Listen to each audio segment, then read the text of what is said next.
and now that's a job that's going to be done in ChatGPT or another Mhm. program, I guess.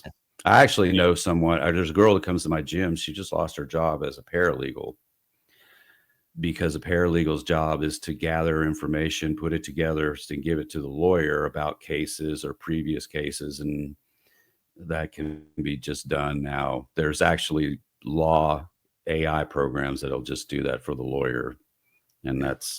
that's a scary thing.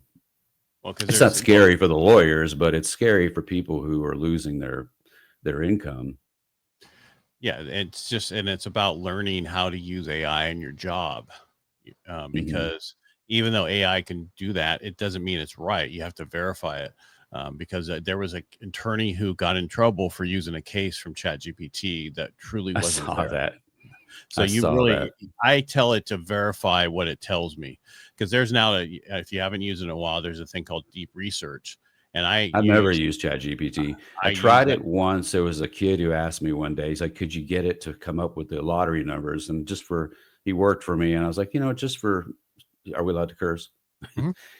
I was like, just for shits and giggles, let's try it. So I created an account. I logged in. I said, can you, based on the previous year's numbers for the lot for Powerball, can you recommend? And at first it wouldn't do it. And I had to rephrase the question. And then it gave me, I think, 10 numbers. It said these are the most likely numbers to come up. And I don't know if he played them. I don't play, but uh, I don't know if they won or not. It would have been interesting to track it.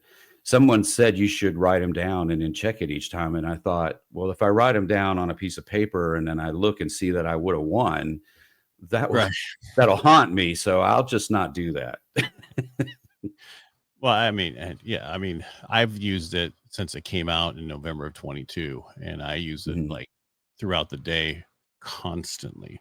I mean, because I even write my podcast things for this. I created a GPT Mhm. where I drop in the name of my podcast, who the guest is, their information, and it writes the whole thing for me, which used to take Yeah. me a half hour to an hour. Now it takes less than a minute. And I have because I do a daily one, so it makes it so much. I used to sit there for 2.5 hours, research all this stuff to find out for the daily show, and then now I don't have to do that at all. That's awesome. Yeah. Now, the cover of my faith book, which is a bridge that is leading up to the clouds, and the bridge is made up of binary code. I actually had Photoshop's AI create that for me. It took a while for me to figure out how to get the phrase, how I wanted it structured, but Mm. eventually I had probably 10 images I thought were quite amazing. And I would go around asking people which one they liked the best. Actually, nobody could. Everybody, all of the pictures got voted on evenly, so I just chose my favorite. But I was amazed that it had a few shortcomings because sometimes you would.